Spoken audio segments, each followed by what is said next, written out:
Vriende, goeiemôre. Dis Maandagoggend, Koffiekuier 158 en vanoggend geniet ek net so 'n vinnige beker koffie saam met jou. Moenie bekommerd wees, ek gaan nie uit hierdie ou Statenvertaling Bybel lees nie.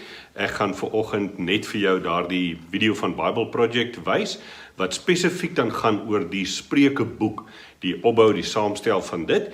En ek wil vir jou vra, kyk maar mooi daarna, sodat die mense 'n lekker stukkie agtergrondinligting het vir as ons dan nou van môreoggend af begin om saam te lees uit die wysheidsdigter, die Spreuke boek.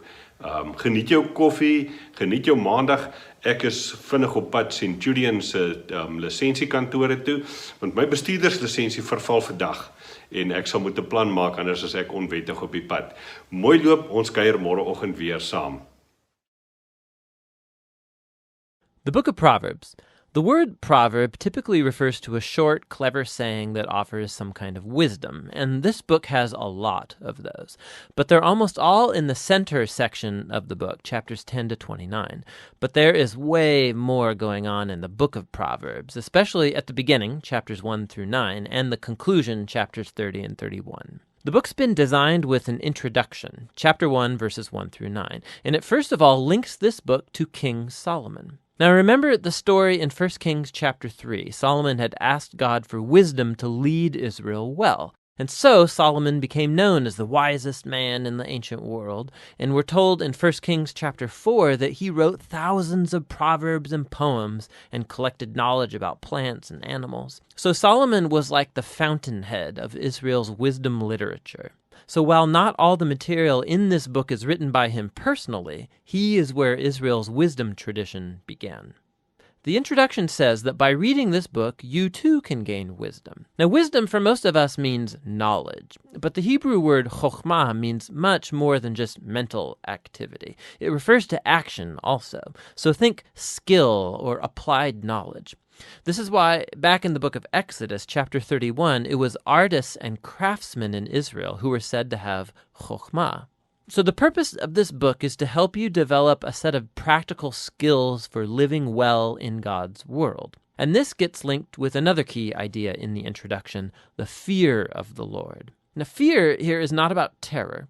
It's about a healthy sense of reverence and awe for God and about my place in the universe. It's a moral mindset that recognizes I am not God and that I don't get to make up my own definitions of good and evil and right and wrong. Rather, I need to humble myself before God and embrace God's definition of right and wrong, even when that's inconvenient for me.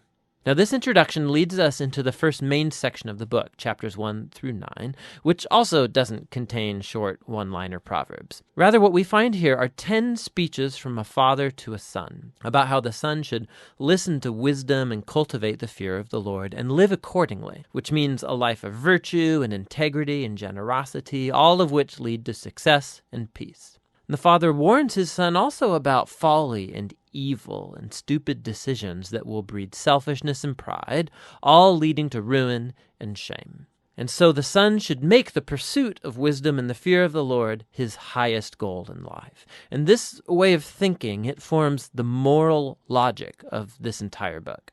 Now, these speeches from the father also clue us into what biblical wisdom literature is and how it's different from other parts of the Bible. These books explore how to live well in God's world, but wisdom is not the same as law, like what Moses gave Israel at Mount Sinai. And it's not the same as prophecy, divine speech to God's people. Rather, wisdom literature has the accumulated insight of God's people through the generations about how to live in a way that honors God and others. And so, through the book of Proverbs now, these human words about wisdom have been put together as God's word and wisdom to his people, which connects to the other thing you find in chapters 1 through 9. There are 4 poems from Lady Wisdom. Here, wisdom has been poetically personified as a woman who calls out to humanity to pay attention and to seek her. Wisdom says that she is woven into the fabric of the universe, and so wherever you see people making wise decisions, they are relying on her. So you see someone being generous or having sexual integrity or upholding justice. They are drawing on wisdom. These Lady Wisdom poems, they're a creative, poetic way of exploring this idea that we live in God's moral universe. and that goodness and justice are objective realities that we ignore to our own peril. And so fearing the Lord, living wisely, it's living along the grain of the universe. Now together, these two sets of speeches from the Father and Lady Wisdom, they make a powerful claim about this book, that you're not simply reading good advice, you're reading God's own invitation to learn wisdom from previous generations. And so in the next section of the book, chapters 10 through 29, we find hundreds of ancient proverbs, and they apply wisdom and the fear of the Lord to every life topic you could imagine: family, work, neighborhood, friendship, sex, marriage, money, anger, forgiveness, alcohol, debt, everything. And these are all filtered through the value system of Proverbs 1 through 9. Now, these Proverbs, they're all pretty short, they're easy to memorize, and actually this section of the book is meant to become a reference work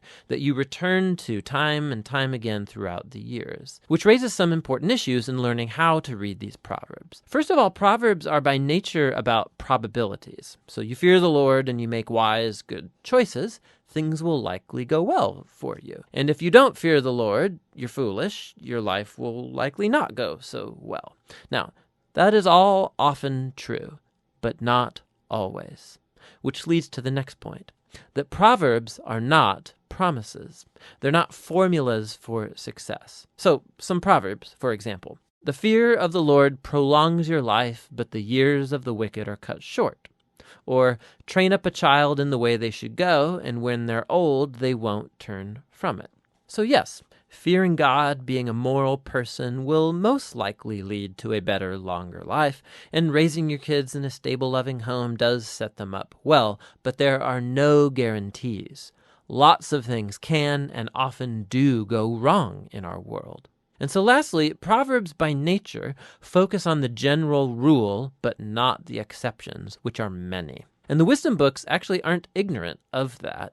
The exceptions are what the other wisdom books, Job and Ecclesiastes, are all about.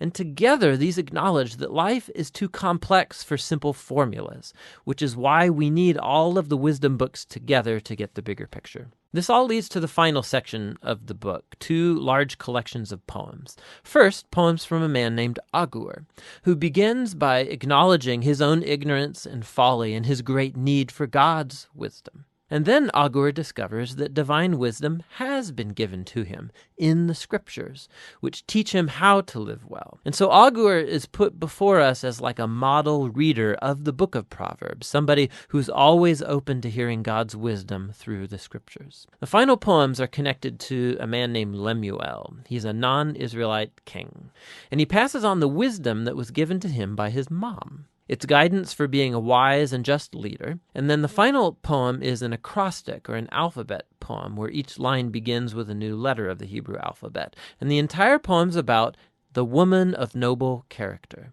It depicts a woman who lives according to the wisdom of Proverbs and stands like a model of someone who takes God's wisdom and then translates it into practical decisions in everyday life, at work or at home, in her family and in her community. So the book opened with words from a father to a son about listening to Lady Wisdom, and so now the book closes by offering the words of a mother to her son about a woman who lives wisely. The book of Proverbs is for every person in every season of life. It's a guide for living wisely and well in God's good world. And that's what the book of Proverbs is all about.